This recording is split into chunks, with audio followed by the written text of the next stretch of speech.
Well, welcome to another episode of Out of the Blank podcast. I'm here with Anna. Woo!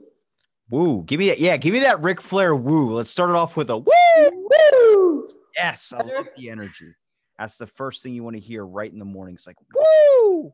Just tell people, motivational speakers, they get paid a lot of money sometimes. My motivational tip is just to not have a crappy day. Like, shoot for below average. If you walk in expecting your day to be below average, you'll be fascinated with the results. Every day is tremendous to me. Every time I wake up and go to the store, I'm like, gotta get gas today. But you know what? It could be worse. And guess what? Gas isn't as expensive as I thought it was. My day's amazing. And then your whole life has changed. It's like a brand new energy to the earth. That is so true, though. I mean, seriously, it makes you have everything better. And you just don't expect that much, My best friend said to me, he goes, don't you think your life is sad when you're getting happy about 2 for $4 yogurts? And I'm like, dude, honestly, I think that's the simplest thing in life. And the fact that I get happy off that is amazing. I was literally like hugging everyone in the store, like 2 for $4. Oh my God. Bob, they said 2 for $4. It's got to be a mistake, man. It's like this whole thing. Like, I just get so excited. I'm like, when you come into life expecting that type of energy, you literally make it way better than it is. That is true. Plus, who doesn't love yogurt? Like, really good deal on yogurt, right? Yeah, I mean, you can't beat a deal. It's like, hold on, it's the same price. They just put a yellow sticker on it. It's like, doesn't matter, bro. Deals. Whatever floats your boat, man.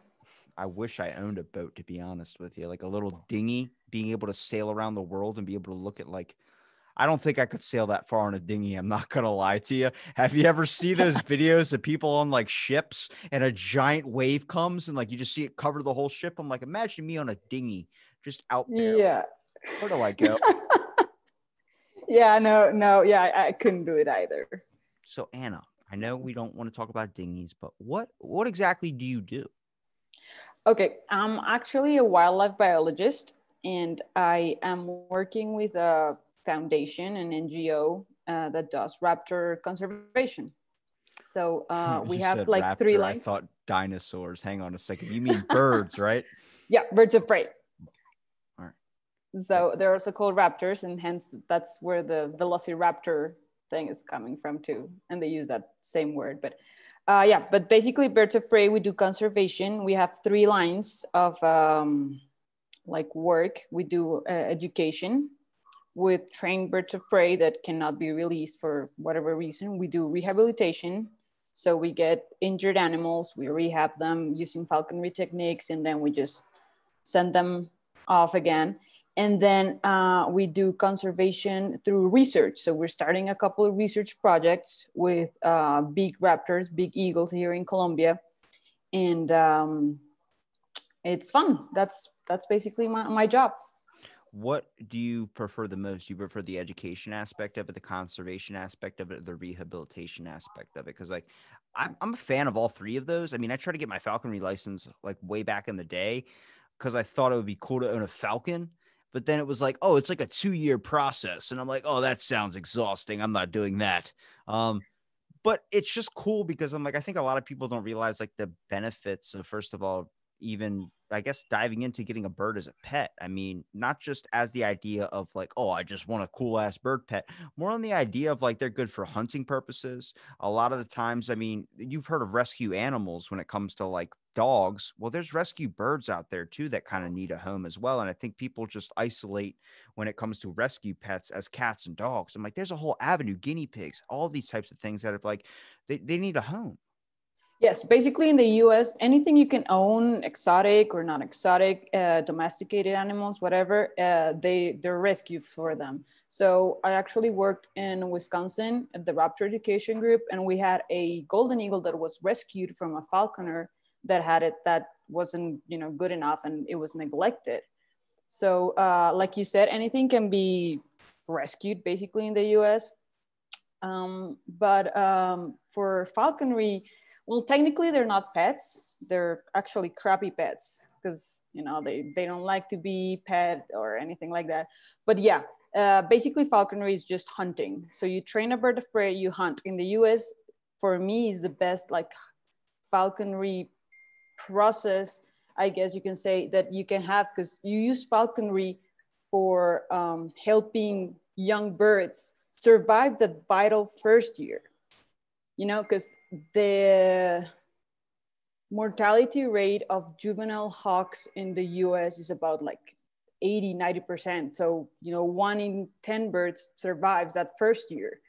But falconers and young falconers, especially, well, not young, but apprentices, I guess, they take these passage hawks and they train them, they make sure they can hunt, and then they release them. So that's, I think falconry in the US does an amazing job keeping those populations of hawks in a really good shape, and giving those young hawks another chance, and, you know, making them good for the population. But sadly here in Colombia, we don't have falconry as a hunting sport, but we use falconry techniques for rehab. So to answer your question, my favorite part of those three is the rehab part, the contact with the animal part. I love that. Kind of like the emotional connection of it. I think it took me a very long time to understand like the whole physical therapy rehab thing, because I think a lot of times people don't understand the perspective of what it is like to deal with an invisible illness.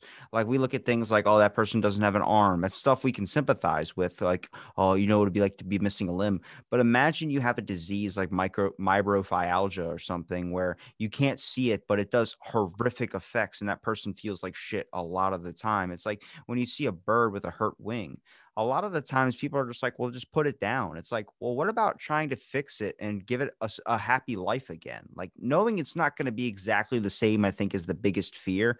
Like you come across someone that's like, hey, when I was in school, a kid was playing football, probably like maybe age 12, like whatever league that is. So it's like not enough to where you're like crushing each other, but enough to where you got a bunch of little kids with a bunch of energy tackling each other. And one of the kids I went to school with, he had split his leg completely open, where his knee had went out of the skin.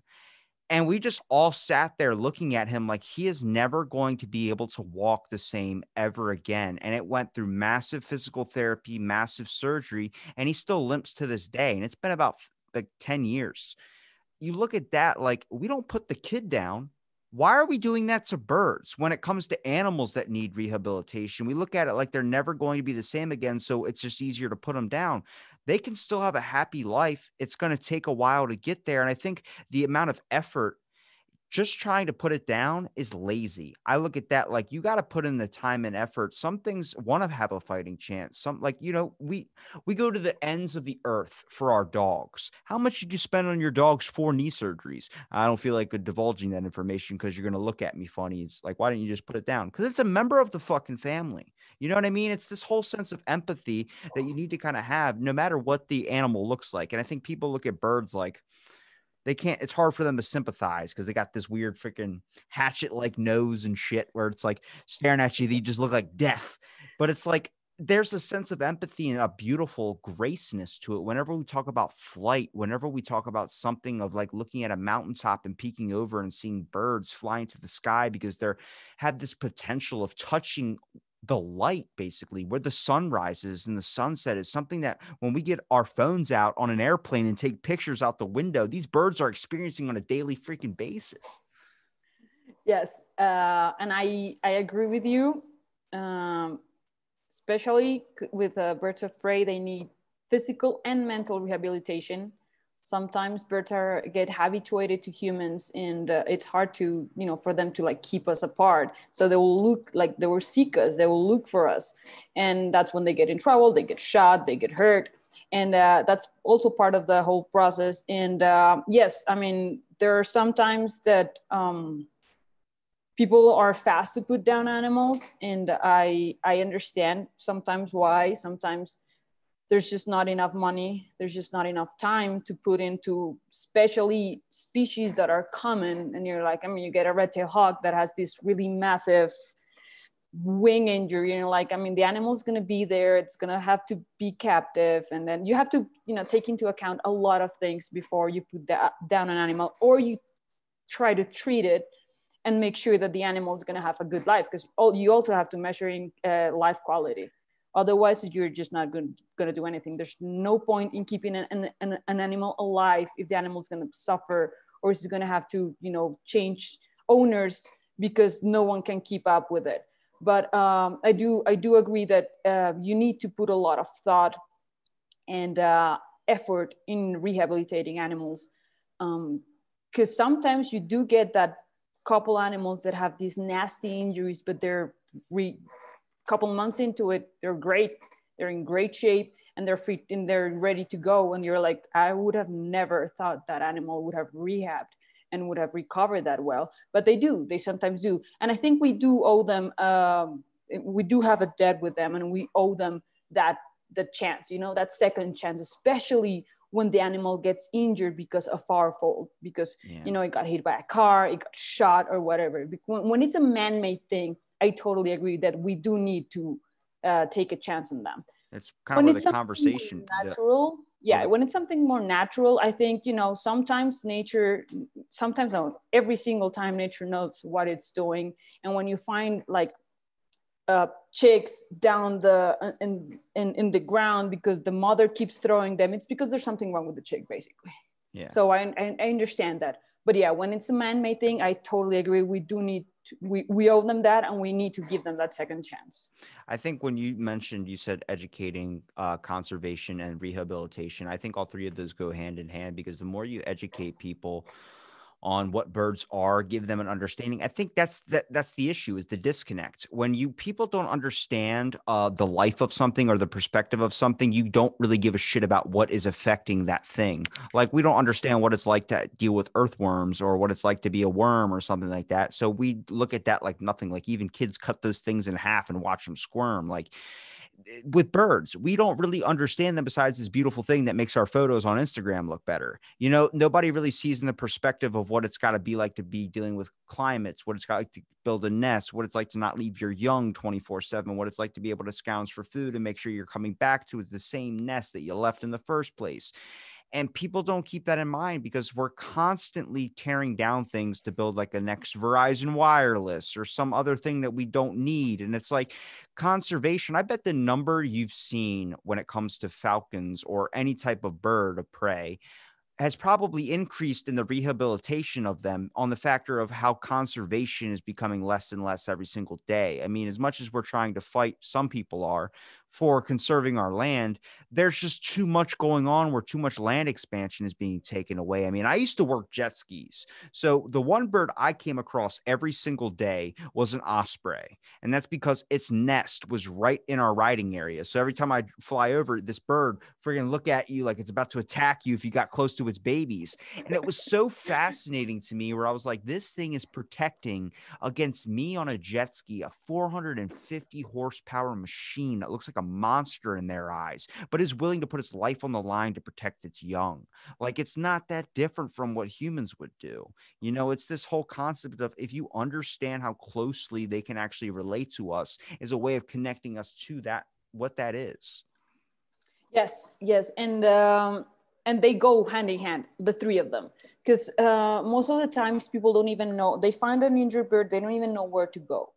So by us educating them, we're giving them also that information. So you can take them here, or there. They're also learning about these species that they have seen. Maybe they may fear, like it happens with owls all the time. They think they're witches. They think somebody's gonna die, and they shoot them. They throw stones at them. It's ridiculous. Like, it's because it's conspiracy theorists.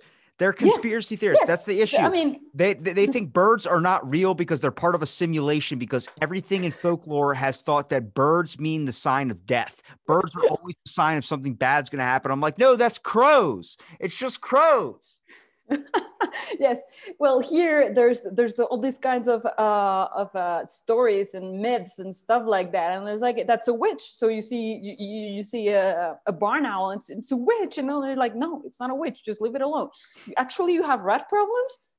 Perfect. That animal there is going to eat, I don't know, thousands of rats a year. So just keep it there. But people don't understand that. They don't know that. They're ignorant in that kind of way, and that's what we do. And that goes in hand with rehab in that fact, and with conservation, because I mean, I'm from the city. I live in the city. I do the stuff. The people that have contact with them, the farmers and the ranchers and all these people are the ones that actually have to conserve their habitat and conserve the animals. And if we don't teach them why these animals are, well, first of all, amazing, and second of all, gorgeous, and third of all, necessary, because they are needed for the equilibrium to keep the balance of the ecosystems and all this stuff. If we don't teach them that, they don't understand. They will not understand, and they will end it. It's like, okay, that's an animal that's hurting my chickens. It's, you know, sometimes I see the animal, I miss one of my chickens is gone. It has to be the animal. So boom, I shoot it. So yeah, it's like all of three go hand in hand. And then we do rehab work, and there's no point in rehabbing an eagle and then setting it free just so the eagle can go and, you know, perch on the side of the road and then get shot because the owner of the chickens is afraid the animal is going to eat the chickens again. So, you know, they do go hand in hand, and the three of them are so vital, especially the education part, because again, the ignorance is what's driving most of this changes and this conflict with eagles that we have here and in a lot of places. And that's what's we need to teach people, basically, that, you know, they're good, they're needed. And yeah, sometimes there's conflict, and we just have to figure out how to coexist with them, because, you know, we share this world with other animals. And if we keep on doing what we're doing and just, you know, cutting down everything and building on top of everything and drying out wetlands and all that stuff, we're just, you know, we're going to kill this planet and we're going to kill ourselves with it. Do you remember a couple of years ago, there was that trend? It was like a video that got really, really viral, was a eagle picking up a kid and flying off with it. Yes, I've seen that. I mean, that's it's fake. Yes, yes. I mean, it's proven physically fake. It's physically impossible because birds, first of all, birds are really light animals because they have to fly. I mean, a harpy eagle will weigh about 9 kilograms, which is 18 pounds. That's the freaking heaviest raptor that would, you know, could be able to lift a kid.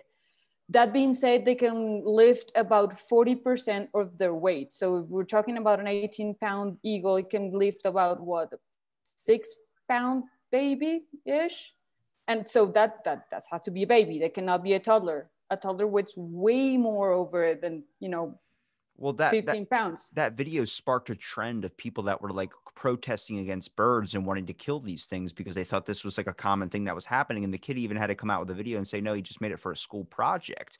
And it's like, people look for all of this stuff. Like they look for goats getting thrown off cliffs because of giant eagles. Like those videos are just insane, but they're not bad videos. That's how nature goes. But when it comes to them affecting us, we look at it, now we have to stomp it out. So now there's this mix and pull of people in the world right now that are either thinking it's cool to own a raptor as a pet, like I did, but I knew I couldn't keep hold of that. I couldn't, if you're, that's why the 2-year thing, it sounds ridiculous, 2 years to get a raptor. No, it's not, because you need that time. You need that experience to understand everything and see if you're actually committed to getting one rather than just buying one after like a month. It's like buying a gun is easier than getting a raptor, which is freaking ridiculous. Nuts. Yes. It's scary. But yes. I mean, people don't get that. You have another life in your hands. That life depends on you. And it's just not a 1, 2, 3 year commitment. It's a 20-year commitment. You get a raptor, you get a 10, 20 years commitment. So you get this 2 years of apprenticeship, and then you can trap your bird and you can do all those things. But they have to, before that, you have to, you know, get with a falconer and do the things and do the chores and clean the shed and, you know, put up the bird and build the mews and change the perches and do all those things you need to do. And you have to understand that you cannot go on vacation. There's no vacation for you anymore, man. All your free time, you're going to have to spend it training your bird, buying food for your bird, and then going to hunt with your bird, because that's what you're signing up for. So yeah, people don't get that. They don't understand that. They just think it's just, you know, fun, have a raptor, and then they get one, and then they're, after a couple months, they're like, okay, this freaking thing is eating everything I have. There's no doing anything. It's just sitting there. It hates me. Well, they treat it like a toy that you get when you're a kid, where you can just throw it off when you get done playing with it. It's like this. It's just an animal that you got to pay attention to, and it's not. And then I've seen people like imprinting red-tailed hawks and then releasing them into the wild. Like, you know, that bird is going to get shot when it tries to mate with a human, right? The first time that hawk is going to go close to someone, it's going to get killed. So why are you doing that? So yeah, people are just crazy when they do that. I hate it. Do you see that? What's the important thing that you try and teach? Like, what's one thing that you feel like needs to be harped on a little bit more? Because you just said imprinting. I feel like that would probably be the biggest thing, because I feel like as people, when it comes to pets or animals, we really try to establish an emotional connection with them. That is different with birds, because when we establish an emotional connection with a bird, when a bird imprints or an animal imprints on you, it's a bond for that creature. And for us, it's not that way. We just see it as like, oh, he likes me. He likes me. It's like, no, he fucking loves you and would take a bullet for you. Yes, I think, I mean, when we do the education, we have the birds on the fist and all that stuff, because, you know, it's cool to see the birds up that close. People don't get to see the birds up close. And actually, in one of the projects we're doing with Harpy Eagle, one of the reasons why the Harpy Eagle gets shot, especially in Brazil, is because people want to see it closer. Because they see this massive eagle in the tree and they just want to see it closer. It's just that curiosity. And I get it. I mean, raptors are amazing, but, you know, and people just find the easiest way to do it is shoot it. So once it's on the ground, you can see it, and the poor animal is just like, you know, still alive sometimes. And it's like, okay. But the first thing I say to them whenever I have that fist and it's like, oh my God, can I touch it? It's like, no, because it's not a pet. It's not like your dog. It doesn't like to get petted. It doesn't like to get touched. Just leave it there. That's a bird that for whatever reason could not be released, or it was raised in captivity, especially for this thing. So you can see it up close, that you don't get to see that out there, but you cannot touch it. You cannot touch it. It's not a pet. It's not a normal pet. If you want a pet, go get a dog. And even then, make sure you have the time and you have the space and you have the mind for it. That's crazy that people are going to shoot a bird to get a closer look at it. Like, why would you see here's the issue is like when people go up on like their camera or something and they try and climb a ladder to go see an owl or something, or see a bird, and they wonder why the bird gets pissed off and pokes at their eyes. It's like, cause you're fucking with its habitat, man. You're not giving it a chance. It's like, if I came into your house and started using your bathroom and watching your TV, you're like, who the hell are you? Yes. And, it's unreal. I don't get it. I mean, I understand why it happens, because, you know, the curiosity, you know, it gets the better of you. But yeah, it happens. I've heard it before. It's like, no, I just wanted to see it closer, and boom, boom, shut it down. What are your thoughts on the future of falconry or wildlife biology when it comes to raptors? What do you think that's going to be like in 10 years? Do you think it's going to get worse? I mean, I'm starting to think like we have a big pool of millennials right now that are like, environmentalism is good. You know, we need to start caring about our environment. But there's this giant consumer aspect of like, we need to keep building, even though we have plenty of buildings that are not even in use. I'm actually more concerned about the animal rights movements. What exactly about the animal rights? Well, they're against the whole captive breeding thing. And one of the reasons zoos exist and falconers are doing, I mean, falconers did a great job with that, because, you know, we brought back the peregrine, we brought back the California condor, we brought back the Mauritius island kestrel, I think it was. And we're working on a lot of conservation projects and stuff like that. And animal rights people don't get that. So they're against keeping birds captive. They're against falconry in general, because it's a hunting sport. I mean, you kill another, you're using an animal to kill another animal. So there's that. And towards conservation wise, they're against, like, for example, culling populations of feral dogs or cats. Or in Colombia, we have this hippo problem. We have hippopotamus brought here by Pablo Escobar, and they're just roaming free. We have like 60, fucking Pablo, man. Jesus. Yeah, I know.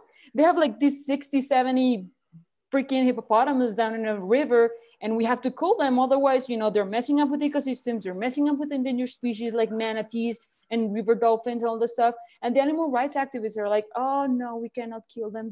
It's not their fault. They're like, dude, seriously? I mean, seriously. So I'm more concerned about that part of the in the whole conservation process and in wildlife biology, because it's hard to deal with those people when they're, you know, infiltrating pretty much everything. They're working in zoos, they're vets, they're in the politics, they're everywhere, and they don't grasp that that concept of, you know, sometimes you have to kill animals that have been, you know, introduced in ecosystems for whatever reason. It's not their fault, but we have to get them. We have to kill them. We have to, you know, remove them from that ecosystem so that ecosystem heals and keeps on working the way it should work.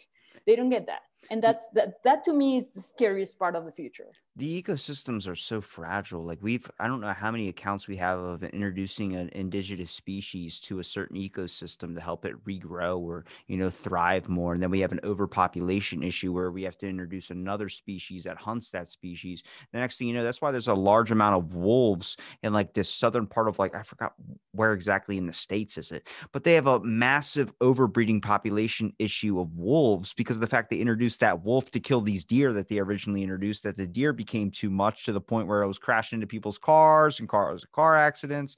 It's like anytime man tries to fix an issue, it's like we screw it up. And here's the issue with the zoo and captive breeding stuff.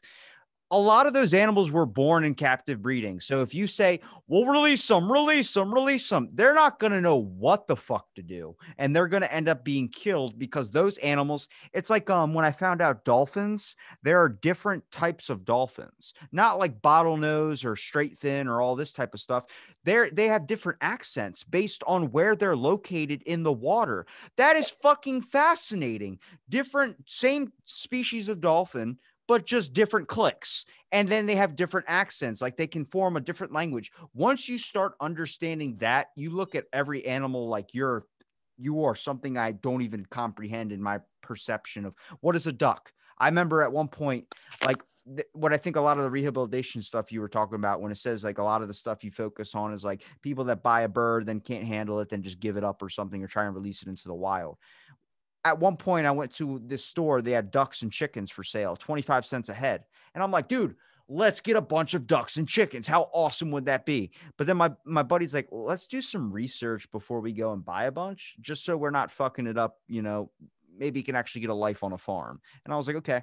So we did research. They can't control their bowels. They crap everywhere. You have to have them as a diaper. And then, yeah, you can train them as a dog, but they don't really care about you that much. And I'm like, yeah, I'm glad I looked that up before I did that. I would have ruined a whole duck's life. You know what I mean? And it's like this whole aspect of like just understanding where the concept of what this animal is, what it likes, everything about it. Once you start researching, that's why I think it's a good idea for pets. Before you get a pet, research for a good couple of months about what this thing needs and see if you have the applicable time to be able to handle and care for it. It's like, I see Facebook posts all the time. People put up a picture of a dog saying, I'm moving and I can't take my dog with me. Then pick a different fucking home. What is wrong? That gets me the most heated out of anything, is when someone says that. Yes. And actually, I was living in Wisconsin when I got my dog, and then I had to move back to Colombia. And a lot of people asking me, like, what are you going to do with the dog? Like, what do you mean I'm going to do with it's my freaking dog. It's coming with me. I mean, yeah. Seriously, what's wrong with you people? So yeah, they see animals as disposable, and it's just infuriating. But then it's the other side of the thing with animal rights people, when they want animals to have the same rights as humans. You're like, it doesn't quite work like that. You know, I mean, they have rights, they have the right to be treated all, but you know, it's too much for dogs and animals. So we have that problem that, you know, we have colonies of feral dogs attacking people in wetlands, and people are like, oh no, my God, it's not their fault. Please don't kill them. Like, you cannot rehab them. They cannot go to homes. They have to be put down. Like, what are you going to do? They're killing everything. Oh no, poor animal, poor dog. So yeah, it's wild. It's because they try and rationalize, because they see a bunch of documentaries on Netflix or something about people like taking rhino horn or all these rhinos and stuff that are like dying, which is horrible. But then they try and correlate it with something where that's not the case. And they look at you like that. Because once you start seeing a certain conservationist or a certain thing, you lump them into a category, whether it's like, oh, those are protesters or like this, or they're like that. Once you start looking at wildlife people, like they're hunting what for the horn, you label every single one of them in that category. The next thing you know, you can't do anything that might actually help the environment. They're going to label you bad. So then it's going to make your life hell. Yes. And it happens with hunting a lot in the US. I mean, as someone that grew up in a city here in Colombia, when I went to study there, I didn't quite understand why the hunting part. Like I was like, no, I just don't get it. And then I started studying wildlife biology, and I'm like, okay, now I get it. I mean, you have screwed up so much the ecosystems that you actually have to, you know, hunt them down, hunt deer, hunt turkey, and all that stuff. I'm like, it's okay. If I don't want to do it, I just don't do it. But it has to be done. It has to be done. Otherwise, you're gonna have, you know, deer hitting cars every freaking mile.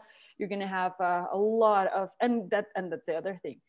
For example, deer will eat everything, will graze on everything, and so the forest will not, you know, restore themselves. A lot of songbirds lose their nesting sites and all that stuff. So you're like, okay, there's just a chain that's going to go down if you don't do it, if you don't, you know, reduce that population. And people just, they don't understand it. They don't get it. And like you said, they just, once they get, you know, in the whole trophy hunting or, you know, poaching thing, every hunter is the same. And that's it. And you're like, no, there's actual subsistence hunters, but okay, whatever. Cannot really. The weirdest one that kind of slipped under the radar is no one even looks at Australia and what they're doing over there. Like Australia, there's literally like they hunt cats. They hunt regular house cats because they have an overpopulation of house cats. And then in 1814, I think it was, an English settler came over there and brought rabbits. And now they have an overpopulation of rabbits where they had to ban rabbits. And I'm like, this is what I'm saying is if you can't find it there, don't fucking bring it there. Like people. All right, so this is a big this is a big documentary or Netflix show that came out recently with a guy named Joe Exotic. I had been saying for 2 years before that documentary came out, is anybody looking at Texas? Because in their rule book or in their whatever our census is that we had, there are more tigers in all of Texas than all of the wild. There are more tigers in Texas just because there's a rule in there saying you can have tigers. Everyone's like, I'm going to have 15 tigers. No, this is why we have an exotic list. I looked up my exotic list on my state. I can't have cats, can't have snakes, can't have all these different types of breeds that go into all these classifications of rare and exotic animals. No lemurs, none of that. But there's one that I'm banking on, and it's a sloth. I would love to get a sloth. I saved up $5,000 to buy one. And guess what? I did more research into it and found out it's fucking tasking to take care of a sloth. You have to wash them, once every couple of days, because the fact that if they don't get washed, they'll grow moss on their fur. That creates an infection problem. And then I'm like, fuck. And then you find out they're night animals. So it's like they're only up at night, really. It's like, oh my God. It's like, well, how long do they live? 45 years. That's not bad for a pet. That's a pet when it dies. You're going to be pretty upset.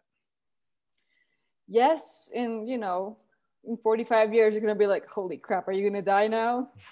So, yeah. No, it's that tiger thing. And well, US and Mexico have that issue. It's ridiculous. It's like, well, it says it doesn't say I can't do it. I might as well do it. It's like, doesn't mean you should, bro. It really does not mean you should go and buy any exotic animal you want. Llamas, alpacas, like that's cool. They're cute, I guess, but you get bored after 5 minutes and then you go on to the next thing. It's like, I mean, just go to a petting zoo or just go to the zoo and see the freaking tigers, and that's it. You don't get to pet them, but hey, they're there.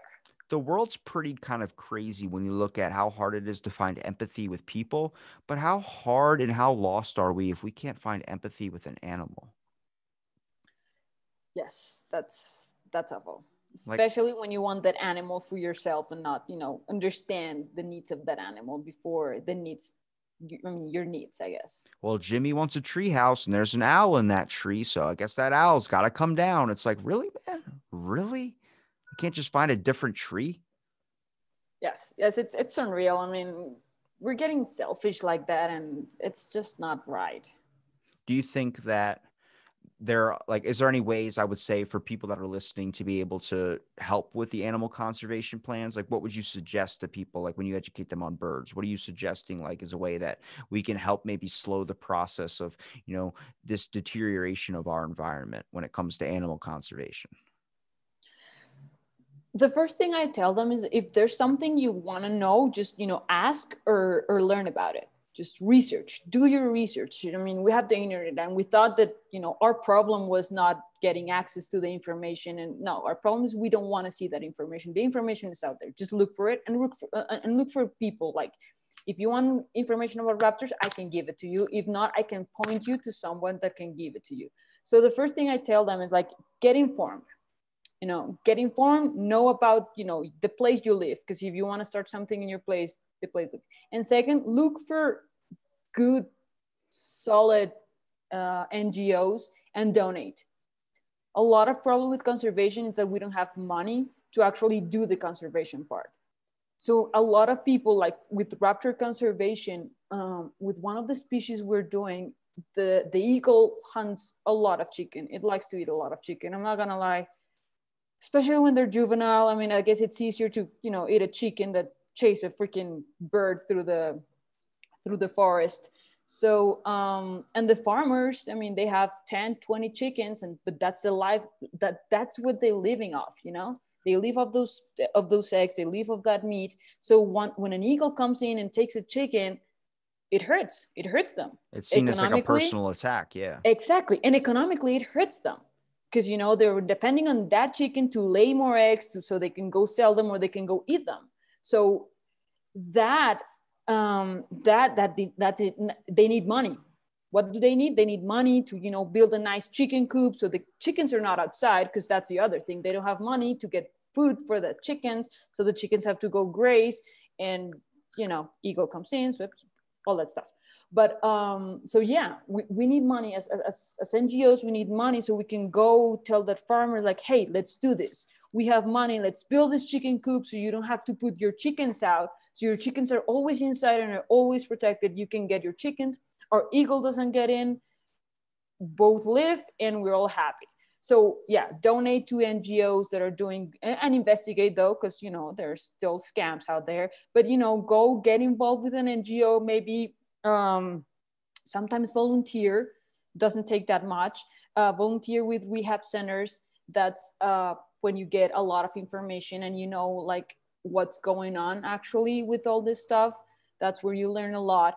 And donate money to them, because they need it. We need the money to conserve. It's not free. And I mean, it's a job. It's an amazing job. Most of the times we do it for free because it's part of who we are. But we do need the money so we can travel, so we can go reach these people and try to make them stop hunting, stop killing, and coexist, and understand that we can coexist with the eagles in the wild. We need to literally, I think the best way to do this is probably make that Falcon superhero off the Avengers very, very popular, because I think when he becomes popular, people are going to hear the word Falcon and then think of Falcons differently. Every time they see a Falcon, they start realizing there's Falcon issues. They're gonna be like, what about, their brain's going to correlate in that way. It's like, I know that sounds really crazy, but I swear to you, that's how it works with helps. Yep. With some advertising type stuff. It's like, once people are more aware and understand, like, we associate words with things. Like, for instance, I'm close to Baltimore, Maryland. Now, the state bird of Baltimore, Maryland is the raven. We're the Baltimore Ravens. And you know who the Raven is really, really popular for? Who? Edgar Allan Poe. Oh, yep. So that's our whole thing down here, is a raven. It's saying there's actually a documentary of a woman in the UK where she had a pet raven. This bird was so smart, she would keep her windows down and say, "You ready to go for a ride?" The bird would understand that, grab the keys with its mouth, and then fly off into the car and start the car. And then this whole time, this woman would drive around town. This raven would just fly right beside the car the whole time. They're so freaking smart. And like, anything down here, if you got like American eagles, bald eagles, whatever, that's a national bird. That's known everywhere. So nobody messes with it. But ravens, all that's Baltimore. Nobody messes with ravens down there. They're protected. We need that with falcons. But the way to do that is to find something that we can all get together and support, like a movement, like, hey, falcons, even if it's just a trend, something where it's like the Falcon superhero movie becomes so popular, a bunch where people are like, we should really look up, because when people Google Falcon, they're going to get that movie, and then they're going to get a bunch of results for falcons. You know what I mean? So it's like, it helps educate them more. Yes, definitely. That actually helps a lot. It would be cool if we get the Falcon superhero with a falcon and the fist. Oh, that's what I'm saying. That's what I'm saying. Right? you need to make like a good way to do it now is by obviously using social media to be able to express, like, your education and stuff too. But a funny TikTok video, you know how many people are on TikTok 24/7 that are just looking for cool ass animals on freaking on Yeah. there, or like social media, Instagram? I mean, how many likes do you get when you post up a picture of a bird or a falcon flying into your arm or something? Like that just amazes people. Yes, yes. I mean, TikTok is, it can be a great tool. I've also seen a lot of exotic animals just, in crappy situations. But yeah, like you said, it can be a really good tool. And we do use social media to, promote our work, to let people know what we're doing, to, show them maybe patients, show them what we do, show them our resident birds flying, and they love it. But yeah, promotion, it's massive, and it might help. Right here in Latin America, we're starting also some falconry associations like NAFA, but for Latin America. And it's just starting because it's, very, very young. But that's the idea, that we get falconry known, that we get the birds of prey known, so people understand a little bit more about that world, and a little bit more about the animals. It's hard because for so long, how many times were you told don't touch that bird feather because it might have diseases on it? Like that's the biggest lie I have ever heard in my entire life. But that's what everyone thinks now. Is like, don't touch that. Really? It could think diseases. That's a big thing down here. No kids would pick up bird feathers because the parents would always say that might have diseases on it. Put it down. It might have diseases. Then you find out it's all a lie, and you're like, oh my God, Santa Claus isn't real. I've been lied to my whole life. Yeah, mind blown. Yeah, no.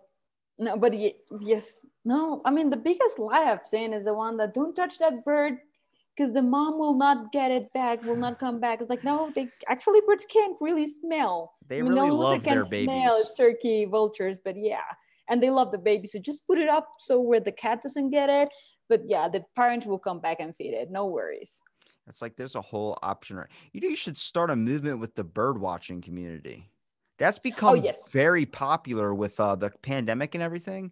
That became very, very popular. A lot of people were looking for a hobby to get outside, and they started picking up bird watching.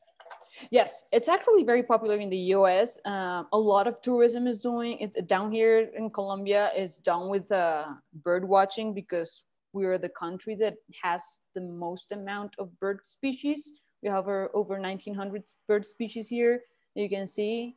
And so we're a popular location for that. And one of our projects, the Harpy-eagle project, is actually aimed at exactly that, at, getting tourists to watch the nest of the Harpy-eagle so we can get some revenue, so we can keep on studying that bird, and we can actually leave some money to the community so they don't go and cut the tree or kill the bird. So that's we do get a lot of overlap with the birding community, and we're trying to take advantage of that.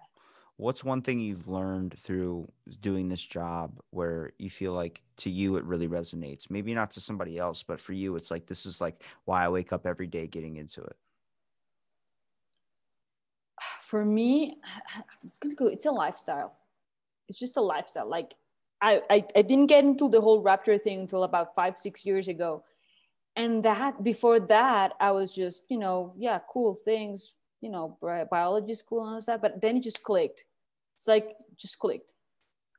And after that, it's just, it's amazing. The birds are amazing. Everything's, the raptors are just, awesome. Flying birds is just amazing. And it just clicks. It's like it finally makes sense to you. So for me, it's just that it makes me feel good. It makes me feel like I belong there. Yeah. I mean, I've only had really one experience of actually sitting down and watching birds. I think one of the things I need to start doing is probably slowing down when it comes to stuff and trying to enjoy every aspect of life. Like you really realize how beautiful it is. But like, I was like 14 years old. I was at a nature park or one of those campgrounds, and I was camping. So I went to this little nature reserve thing, and it had a bird reserve. And I was like, what is this? And their whole back window was glass, and they had all these little things you would see at a zoo, like little square little things of information, little placards that would tell you about the birds that are out there. And I was looking, I was like, I don't see a single one because it wasn't enclosed. It was all open. So they would just feed them in that area, and they just learned to nest around there. So I started looking and analyzing at all these birds. I'm like, wow, this is actually really freaking beautiful if you look at it. Like the fact of how peaceful it is right now. I want there to be more areas that are like that, but I don't want those to be the only places that you can find these things. I want them to be out in the open where someone can, like my buddy's a big bird guy. He has bird feeders all over the place. He actually just for Christmas got special bird feed that squirrels won't eat. Yep. So I'm like, you're really into it. But he's like, yeah, dude, you see blue jays, you see all these things that just come up, cardinals. And I'm like, wow, like you really get to see somebody like start to notice like the beauty in life. And I think that's one of the most important things when you get to see someone's eyes light up, like, holy shit, like there is beauty still left on this earth. Yes. Like I said, it clicks. And bird watchers is, sometimes you just see it in the back, in your backyard, and you're seeing this bird, and then you even start like conversations with the bird, or just get the behavior, and it's like, oh my god, that blue jay chased that cardinal today, ha ha ha, he was being an asshole today, ha ha ha, and all that stuff. And it happens a lot, and you're like, and then you just stop and realize like, oh my god, am I thinking that, am I saying, like, seriously? Oh, okay, screw it, it's fun, let's do it. So yeah, bird watching, sometimes it's just like that. It starts like that, and it's amazing. And then you have the hardcore bird watchers that will travel the world to see everything, and those are fun too. But, it's whatever. And that's another thing I like about bird watching. You can do it everywhere and anywhere. It can be just a couple blocks around your house, or it can be just travel across the world. You will see birds everywhere, and then you will be fine with it. Is it hard for you when you're helping rehabilitate a bird to not have that imprint or that connection with it? Well, the imprint happens when the bird is very young. So, it's a chick, and it's still with the down and not the feathers. And it will imprint. Some birds will imprint faster than others. Some you can actually like dehabituate when they're a little bit older. Some even when they're older, especially the eagles, they have a learning period longer than the smaller birds. So they can get really habituated, and to get that off of them is just harder. So you just let them be, and just keep them captive. But sometimes it's hard it's hard the release for you, but then when you get that special connection with a patient, and you see it that it's ready to go, it sucks, but it's amazing. Once they fly out, you're like, no, screw it, it's amazing, it was worth it. So yeah, sometimes you get, you shed a couple tears. You're like, oh my God, I remember that when he came, it was crappy and almost died. But then you're like, look at that. It's just flying amazingly. It has to go. It has to be free. It has to reproduce. Go for it. So yeah. If I brought you back to before you started this adventure of, this career path, would you choose a different path, or are you happy with the one you've chosen? No, I'm happy. I wouldn't change anything. The mistakes and all that stuff is, it led me exactly to this point. And I don't know, maybe you could try to change a couple things, but I don't think the result will be the same. And I'm happy right now where I am. So yeah, I wouldn't change anything. So you said before about you think that like the animal rights thing is a big issue. Do you think that there is hope for the future? Do you think that there's hope for bird life, plant life, anything like that, animal conservation? It's a sparking topic right now, I think, that we're starting to take grasp of, but I still think there needs to be some more irons in the fire to really get it kind of steaming up a little bit. There is hope. I do believe there is hope. I mean, it's hard and it's scary sometimes, but once in a while you see hope. You see a lot of biologists like me, like myself, that we're not against the animal rights people, but we do clash with them sometimes, because most of the things they do, they go against the wildlife, and they go against the ecosystems, and they go against ecology. But we do have people, really smart people, getting and studying and all that stuff. So I think there is hope. There's definitely hope. I'm hoping it's a bright future. I feel like people are starting to take grasp of things a little bit more. I think it starts with the ocean. I think soon it's going to start evolving the whole entire earth. I think the issue is you're seeing a lot of these videos now where it's like, okay, we're starting to notice that there's an issue going on. So a lot of companies are trying their best to, provide, but it takes each person, not just companies, man. It takes every single person in this world. And with the pandemic, people actually realize how global an effect and something can affect, how fast it can just spread. So with global warming, with climate change, it's just You know, it's happening like that. So if you kind of equate the same thing with the pandemic, see, like, you look, it just moves like that fast. It can affect everything. It will affect the whole globe. It will affect everyone. People start like realizing and start like, you know, listening to us, be like, hey, we need to do this. We need to cut this. Stop cutting trees. Stop, you know, polluting oceans. Stop doing all this stuff. Because, you know, we're killing the planet. And the thing is, we're gonna die with it. Species tend to go to extinction. That's how it goes. That's how nature goes. That's how evolution goes. And we will go extinct eventually. But we need to stop to stop that, because we're just going to kill the planet and we're going to kill everything on it. Oh, you got me in a deep slump. I know that's what we're going to do too. It's so hard because once you hit red line is when people start to take action. It's like, I want to stop that before we hit red line. Yes, and that's what we're doing. I mean, we're not yet at that red line. We're trying to change that before we get to that red line and before we can just, you know, save what we can and, you know, deal with our losses. But we're doing it, and there's a lot of young people starting to see that, which is amazing. So like I said, I think there's hope. I mean, it might look grim. Sometimes I think it's like, well, what the fuck? I mean, we're gonna, you know, do whatever. Go to the moon. Yeah, colonize the moon. Like, dude, we have a planet here to save. What the fuck are you doing? But whatever. And but yeah, I do believe there's hope. I trust that new generation that is coming in, that they do have that chip of like, hey, we're fucking up with this planet. We need to stop that. So I think eventually, you know, we're gonna start seeing some changes in a couple of years, maybe a couple of decades, but it will happen. I believe with all my heart that it will happen. I trust your judgment for sure. I definitely do. Anna, is there anything you want to promote? Your Twitter, Instagram? Well, we have an Instagram for our foundation. It's at Falconry.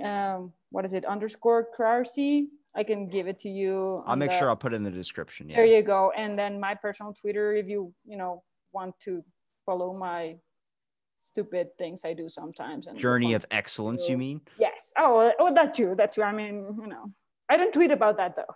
I keep it stupid sometimes, but yeah, no, I'm kidding. But yeah, if you wanna, I'll give it to you, the Twitter and the Instagram, so you can follow us and see what we're at.